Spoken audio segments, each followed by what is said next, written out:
നമസ്കാരം. ഇന്ന് നമ്മൾ പൊളിറ്റിക്കൽ തിയറിയിലെ 5ാമത്തെ അധ്യായമാണ് പഠിക്കാൻ പോകുന്നത്.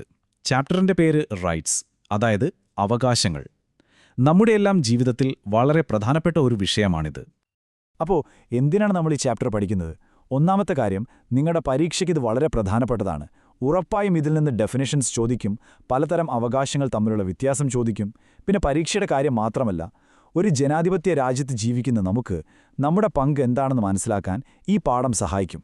നമ്മൾ എന്നും കേൾക്കുന്ന വാക്കുകളില്ലേ, സംസാര സ്വാതന്ത്ര്യം, വിദ്യാഭ്യാസത്തിനുള്ള അവകാശം എന്നൊക്കെ, അതെല്ലാം ഇതുമായി ബന്ധപ്പെട്ടതാണ്. അപ്പോൾ ഈയൊരു വിശകലനം കഴിയുമ്പോഴേക്കും ഓരോ അവകാശവും എന്താണെന്നും അവ തമ്മിലുള്ള വ്യത്യാസം എന്താണെന്നും നിങ്ങൾക്ക് നല്ല ക്ലിയറായി മനസ്സിലാകും. പരീക്ഷ ആത്മവിശ്വാസത്തോടെ എഴുതാനും പറ്റും. ശരി, അപ്പോൾ നമുക്ക് വിഷയത്തിലേക്ക് കടക്കാം. നമ്മൾ ആദ്യം ചോദിക്കേണ്ട ചോദ്യം ഇതാണ്: എന്താണ് ഒരു അവകാശം? നമ്മൾ അവകാശമെന്ന വാക്ക് എപ്പോഴും ഉപയോഗിക്കാറുണ്ട്. പക്ഷെ എന്താണ് അതുകൊണ്ട് ശരിക്കും അർത്ഥമാക്കുന്നത്? ഓക്കെ, നമുക്ക് ഈ നിർവചനമൊന്ന് നോക്കാം. ഒരു അവകാശമെന്ന് പറഞ്ഞാൽ അതൊരു എൻടൈറ്റിൽമെൻ്റാണ്, അല്ലെങ്കിൽ ഒരു ജസ്റ്റിഫൈഡ് ക്ലെയിം, അതായത് ന്യായമായ ഒരു വാദമാണ്. ഇത് നിങ്ങൾ വെറുതെ ആഗ്രഹിക്കുന്ന ഒരു കാര്യമല്ല, മറിച്ച് നമ്മളെല്ലാവരും ബഹുമാനത്തോടെയും അന്തസ്സോടെയും ജീവിക്കാൻ അത് അത്യാവശ്യമാണെന്ന് നമ്മുടെ സമൂഹം തന്നെ അംഗീകരിക്കുന്ന ഒന്നാണ്. അപ്പോൾ പ്രധാന കാര്യം ഇതാണ്: ഇതൊരു ആഗ്രഹത്തേക്കാൾ വളരെ വലുതാണ്.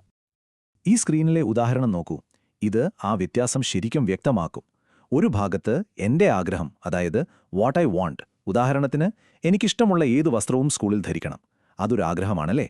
പക്ഷെ മറുഭാഗത്ത് നോക്കൂ, എൻ്റെ അവകാശം, വാട്ട് ഈസ് മൈ റൈറ്റ്, ഉദാഹരണത്തിന് എനിക്ക് വിദ്യാഭ്യാസത്തിന് അവകാശമുണ്ട്. കണ്ടോ വ്യത്യാസം? എന്തുകൊണ്ടാണ് വിദ്യാഭ്യാസം ഒരു അവകാശവും ഇഷ്ടമുള്ള വസ്ത്രം ധരിക്കുന്നത് ഒരു ആഗ്രഹവുമാകുന്നത്? കാരണം വിദ്യാഭ്യാസം എന്നത് എല്ലാവർക്കും അവരുടെ കഴിവുകൾ വളർത്താനും അന്തസ്സോടെ ജീവിക്കാനും വേണ്ട അടിസ്ഥാനപരമായ ഒരു സാഹചര്യമാണ്. അത് നിങ്ങളുടെ നല്ല ജീവിതത്തിന് അത്യാവശ്യമാണ്. എന്നാൽ ഒരു പ്രത്യേക വസ്ത്രം ധരിക്കുന്നത് അങ്ങനെയല്ല. അതാണൊരു സാധാരണ ആഗ്രഹവും ന്യായമായ അവകാശവും തമ്മിലുള്ള പ്രധാന വ്യത്യാസം. ഓക്കെ, ഇത് നമ്മളെ വളരെ രസകരമായ ഒരു ചോദ്യത്തിലേക്ക് കൊണ്ടുപോകുന്നു. ഈ അവകാശങ്ങളൊക്കെ എവിടെ നിന്നാണ് വരുന്നത്? നമുക്ക് പണ്ടേ ഇതൊക്കെ ഉണ്ടായിരുന്നോ? ഇല്ല എന്നതാണ് ഉത്തരം. അവകാശങ്ങളെക്കുറിച്ചുള്ള ഈ ആശയം കാലക്രമേണ രൂപപ്പെട്ടു വന്നതാണ്. അപ്പോൾ നമുക്ക് ആ ഒരു യാത്ര എങ്ങനെയുണ്ടായിരുന്നു എന്ന് നോക്കാം. ഒരു 17-18 നൂറ്റാണ്ടിലൊക്കെ സ്വാഭാവിക അവകാശങ്ങൾ അഥവാ നാച്ചുറൽ റൈറ്റ്സ് എന്നായിരുന്നു പ്രധാന ആശയം. അന്നത്തെ ചിന്തകർ വിശ്വസിച്ചിരുന്നത് ഈ അവകാശങ്ങൾ നമുക്ക് പ്രകൃതിയോ ദൈവമോ ജന്മനാ നൽകുന്നതാണെന്നാണ്. ജീവിക്കാനുള്ള അവകാശം, സ്വാതന്ത്ര്യം, സ്വത്തിനുള്ള അവകാശം, അങ്ങനെയുള്ള കാര്യങ്ങൾ. പക്ഷേ അടുത്ത കാലത്തായി നമ്മൾ മനുഷ്യാവകാശങ്ങൾ അഥവാ ഹ്യൂമൻ റൈറ്റ്സ് എന്നാണ് പറയാറ്. ഇവിടെ ചിന്തയിൽ വലിയൊരു മാറ്റമുണ്ട്. പഴയ ആശയമനുസരിച്ച് അവകാശങ്ങളുടെ ഉറവിടം ദൈവമോ പ്രകൃതിയോ ആണ്. എന്നാൽ ഇന്നത്തെ കാഴ്ചപ്പാട് അതല്ല. നമ്മൾ പറയുന്നത് നമുക്ക് ഈ അവകാശങ്ങളുള്ളത് നമ്മൾ മനുഷ്യരായതുകൊണ്ട് മാത്രമാണെന്നാണ്. അതിന്റെ ഉറവിടം പുറത്തല്ല, നമ്മുടെ സ്വന്തം മനുഷ്യന്റെ അന്തസ്സാണ്. ഈ ആശയം വളരെ ഭംഗിയായി ഇമ്മാനുവൽ കാന്റ് എന്ന തത്വചിന്തകന്റെ ഈ വാക്കുകളിൽ കാണാം. അദ്ദേഹം പറഞ്ഞത്, ഓരോ വ്യക്തിക്കും അതിൻ്റേതായ അന്തസ്സുണ്ട്. ഒരു മനുഷ്യനായതുകൊണ്ട് മാത്രം ആ വ്യക്തിയെ ആ അന്തസ്സോടെ പരിഗണിക്കണമെന്നാണ്. ഒരാൾ പാവപ്പെട്ടവനോ വിദ്യാഭ്യാസമില്ലാത്തവനോ ആയിരിക്കാം, എന്നാലും ഒരു മനുഷ്യൻ എന്ന നിലയിൽ അയാൾക്കൊരു വിലയുണ്ട്. ഇതാണ് എല്ലാ മനുഷ്യാവകാശങ്ങളുടെയും അടിസ്ഥാനപരമായ ധാർമ്മിക അടിത്തറ. അപ്പം നമുക്കൊരുപാട് അവകാശങ്ങളുണ്ടെന്ന് പറയുന്നതിൽ സന്തോഷമുണ്ട്. പക്ഷെ അത് മാത്രം മതിയോ? പറഞ്ഞാൽ മാത്രം മതിയോ? പോരാ. അപ്പം എങ്ങനെയാണ് ഈ അവകാശങ്ങൾ നമ്മുടെ ജീവിതത്തിൽ യാഥാർത്ഥ്യമാകുന്നത്? ശരിക്കും പ്രവർത്തിക്കുന്നത് എങ്ങനെയാണ്? അവിടെയാണ് സ്റ്റേറ്റിന്, അതായത് ഗവൺമെൻറ്റിനും നിയമങ്ങൾക്കും ഒരു വലിയ പങ്ക് വരുന്നത്. ഒരു അവകാശത്തിന് ശരിക്കുമുള്ള ശക്തി കിട്ടണമെങ്കിൽ അതിന് നിയമത്തിന്റെ പിൻബലം വേണം. ഇന്ത്യയിലെ ഏറ്റവും പ്രധാനപ്പെട്ട നിയമപരമായി അംഗീകരിക്കപ്പെട്ട അവകാശങ്ങൾ നമ്മുടെ ഭരണഘടനയിൽ തന്നെ എഴുതി ചേർത്തിട്ടുണ്ട്. ഇതിനെയാണ് നമ്മൾ മൗലികാവകാശങ്ങൾ അഥവാ ഫണ്ടമെന്റൽ റൈറ്റ്സ് എന്ന് വിളിക്കുന്നത്. അവ ഭരണഘടനയിൽ ഉള്ളതുകൊണ്ട് തന്നെ നമ്മുടെ ഗവൺമെന്റിന് അത് സംരക്ഷിക്കാൻ ഒരു പ്രത്യേക കടമയുണ്ട്. അപ്പോൾ എന്താണ് സ്റ്റേറ്റിന്റെ ഈ കടമകൾ? ഈ സ്ലൈഡിലേക്ക് നോക്കൂ. ഇതിനെ നമുക്ക് രണ്ടായിട്ട് തിരിക്കാം. ഒന്നാമതായി, സ്റ്റേറ്റ് നിർബന്ധമായും ചെയ്യേണ്ട ചില കാര്യങ്ങളുണ്ട്. ഉദാഹരണത്തിന്, നിങ്ങളുടെ ജീവനും സ്വത്തിനും സംരക്ഷണം നൽകാൻ നിയമങ്ങളുണ്ടാക്കണം.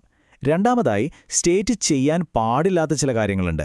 ഉദാഹരണത്തിന്, വ്യക്തമായ കാരണമില്ലാതെ നിങ്ങളെ അറസ്റ്റ് ചെയ്യാൻ പാടില്ല. അപ്പോൾ നമ്മുടെ അവകാശങ്ങൾ സ്റ്റേറ്റിന് ഇങ്ങനെയുള്ള ചില കടമകൾ നൽകുന്നുണ്ട്. ഓക്കെ, ഇനി നമുക്ക് പലതരം അവകാശങ്ങളെക്കുറിച്ച് പഠിക്കാം. ഇവിടെ കുറച്ചുകൂടി ശ്രദ്ധിക്കണം, കാരണം ഇത് പരീക്ഷയ്ക്ക് എപ്പോഴും വരുന്നൊരു ചോദ്യമാണ്. പ്രധാനമായും 3 തരം അവകാശങ്ങളാണ് നമ്മൾ നോക്കാൻ പോകുന്നത്. ഒന്നാമത്തേത് രാഷ്ട്രീയ അവകാശങ്ങൾ, പൊളിറ്റിക്കൽ റൈറ്റ്സ്. ആ പേര് കേൾക്കുമ്പോൾ തന്നെ ഒരു ഐഡിയ കിട്ടുന്നുണ്ടല്ലേ? രാജ്യത്തിന്റെ രാഷ്ട്രീയ ജീവിതത്തിൽ, അതായത് രാജ്യം എങ്ങനെ ഭരിക്കണമെന്ന കാര്യത്തിൽ പൗരന്മാരായ നമുക്ക് പങ്കെടുക്കാൻ തരുന്ന അവകാശങ്ങളാണിത്. ഉദാഹരണത്തിന്, വോട്ട് ചെയ്യാനുള്ള അവകാശം, തെരഞ്ഞെടുപ്പിൽ മത്സരിക്കാനുള്ള അവകാശം, അല്ലെങ്കിൽ രാഷ്ട്രീയ പാർട്ടികൾ ഉണ്ടാക്കാനുള്ള അവകാശം. ഇതെല്ലാം രാഷ്ട്രീയ അവകാശങ്ങളിൽപ്പെടും. രണ്ടാമത്തത് സാമ്പത്തിക അവകാശങ്ങൾ, ഇക്കണോമിക് റൈറ്റ്സ്. നമ്മുടെ അടിസ്ഥാന ആവശ്യങ്ങളായ ഭക്ഷണം, പാർപ്പിടം, വസ്ത്രം എന്നിവയൊക്കെ നിറവേറ്റുന്നതുമായി ബന്ധപ്പെട്ട അവകാശങ്ങളാണിത്. മാന്യമായ കൂലി കിട്ടാനുള്ള അവകാശം, അല്ലെങ്കിൽ നല്ല തൊഴിൽ സാഹചര്യം ലഭിക്കാനുള്ള അവകാശം. ഒരു നിമിഷം ആലോചിച്ചു നോക്കൂ, ജീവിക്കാൻ പോലും ബുദ്ധിമുട്ടുന്ന ഒരാൾക്ക് വോട്ട് ചെയ്യാനുള്ള അവകാശം കൊണ്ട് വലിയ പ്രയോജനമുണ്ടോ? ഒരുപക്ഷെ ഉണ്ടാകില്ല.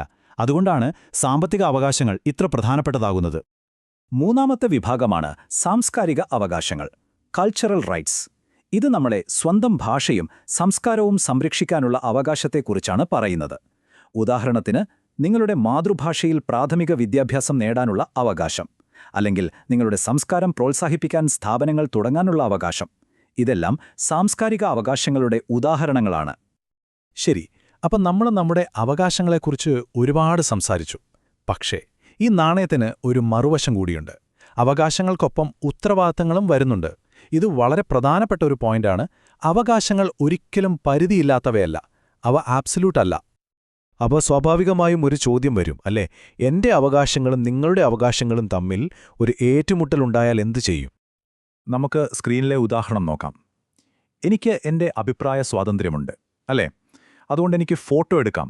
പക്ഷേ നിങ്ങൾക്ക് നിങ്ങളുടെ വീട്ടിൽ സ്വകാര്യതയ്ക്കുള്ള അവകാശമുണ്ട്.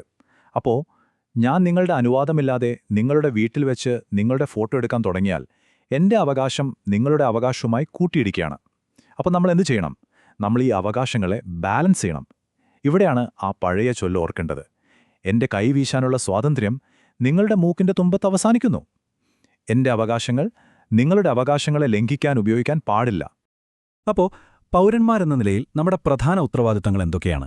ഒന്നാമത്തേത് വളരെ വ്യക്തമാണ്, നമ്മൾ മറ്റുള്ളവരുടെ അവകാശങ്ങളെ ബഹുമാനിക്കണം. രണ്ടാമത്, അവകാശങ്ങൾ തമ്മിൽ പ്രശ്നമുണ്ടാകുമ്പോൾ അവയെ ബാലൻസ് ചെയ്യാൻ നമ്മൾക്കൊരു കടമയുണ്ട്.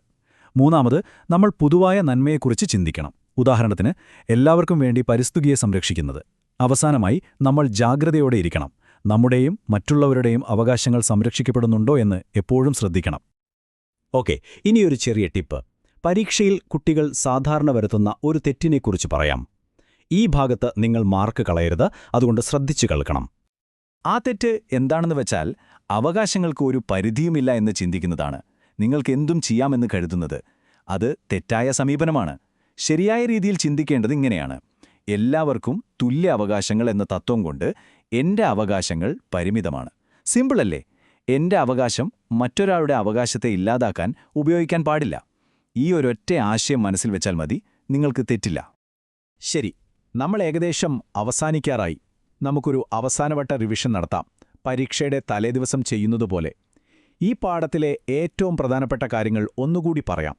ഞാൻ വളരെ പതുക്കെ പറയാം, നിങ്ങൾ ശ്രദ്ധിച്ചു കേട്ട് മനസ്സിലുറപ്പിച്ചാൽ മതി. ഈ കാണുന്ന സമ്മറി ടേബിൾ നോക്കൂ. ഇതൊന്ന് നോട്ട്ബുക്കിൽ കുറിച്ചിടുകയോ സ്ക്രീൻഷോട്ട് എടുക്കുകയോ ചെയ്യുന്നത് നല്ലതാണ്. ഓക്കെ, നമുക്ക് നോക്കാം. രാഷ്ട്രീയ അവകാശം, അതിന്റെ അർത്ഥം ഭരണത്തിൽ പങ്കെടുക്കുക. ഉദാഹരണം, വോട്ടവകാശം. അടുത്തത് സാമ്പത്തിക അവകാശം, അർത്ഥം അടിസ്ഥാന ആവശ്യങ്ങൾ നിറവേറ്റുക. ഉദാഹരണം, മാന്യമായ കൂലി. അവസാനമായി സാംസ്കാരിക അവകാശം, അതിന്റെ അർത്ഥം സ്വന്തം സംസ്കാരം സംരക്ഷിക്കുക. ഉദാഹരണം, മാതൃഭാഷയിലെ വിദ്യാഭ്യാസം. ഇനി പ്രധാനപ്പെട്ട വാക്കുകൾ. നമുക്കിത് മെമ്മറി ഫ്ലാഷ് കാർഡ് പോലെ നോക്കാം. റെഡിയല്ലേ? ആദ്യത്തെ വാക്ക് അവകാശം. എന്താണത്? അതൊരു ന്യായമായ വാദമാണ്. അടുത്തത് സ്വാഭാവിക അവകാശങ്ങൾ. ഇവ പ്രകൃതി നൽകുന്നതാണ്. ജീവൻ, സ്വാതന്ത്ര്യം, സ്വത്ത് എന്നിവ പോലെ. ഓക്കെ, മൂന്നാമത്തത് മനുഷ്യാവകാശങ്ങൾ. ഇവ അന്തസ്സുള്ള ജീവിതത്തിനു വേണ്ട ഉറപ്പുകളാണ്. അവസാനത്തേത് മൗലികാവകാശങ്ങൾ. ഇവ ഭരണഘടന സംരക്ഷിക്കുന്ന അവകാശങ്ങളാണ്. ഈ 4 നിർവചനങ്ങളും ഓർത്തുവയ്ക്കാൻ ശ്രമിക്കുക. അപ്പോൾ പരീക്ഷയ്ക്ക് ഒരാഴ്ചയുള്ളപ്പോൾ ഈ ചാപ്റ്റർ പഠിച്ചു തീർക്കാൻ ഇതാ ഒരു സിമ്പിൾ പ്ലാൻ. ആദ്യത്തെ 2 ദിവസം ഈ വിശകലനം ഒന്നുകൂടി കണ്ട് ആശയങ്ങൾ ശരിക്കും മനസ്സിലാക്കുക. പിന്നെ 3-ാമത്തെയും 4-ാമത്തെയും ദിവസം പാഠപുസ്തകം നന്നായി വായിക്കുക. 5ഉം 6ഉം ദിവസങ്ങളിൽ പാഠത്തിന്റെ അവസാനമുള്ള ചോദ്യങ്ങൾക്ക് ഉത്തരമെഴുതി പരിശീലിക്കുക. അവസാന ദിവസം തിരികെ വന്ന് ഈ സമ്മറി ഒന്നുകൂടി കാണുക. ഇത് ഫോളോ ചെയ്താൽ നിങ്ങൾ നന്നായി ചെയ്യുമെന്ന് എനിക്ക് ഉറപ്പുണ്ട്. അപ്പോൾ ഇപ്പോൾ നിങ്ങൾക്ക് നിങ്ങളുടെ അവകാശങ്ങളെക്കുറിച്ച് അറിയാം. പക്ഷേ പോകുന്നതിനു മുൻപ് ഒരു അവസാനത്തെ ചിന്ത. ഒരു നിമിഷം ഇതിനെക്കുറിച്ച് ആലോചിച്ചു നോക്കൂ. ഇപ്പോൾ നിങ്ങൾക്കറിയാവുന്ന കാര്യങ്ങൾ വെച്ച് നിങ്ങളുടെ സ്വന്തം ദൈനംദിന ജീവിതത്തിൽ എങ്ങനെ കൂടുതൽ ഉത്തരവാദിത്തമുള്ള ഒരു പൗരനാകാൻ നിങ്ങൾക്ക് കഴിയും? ഈ ചോദ്യത്തോടെ നമുക്ക് ഇന്നത്തേക്ക് നിർത്താം. നന്നായി പഠിക്കുക. പരീക്ഷയ്ക്ക് എല്ലാവിധ ആശംസകളും.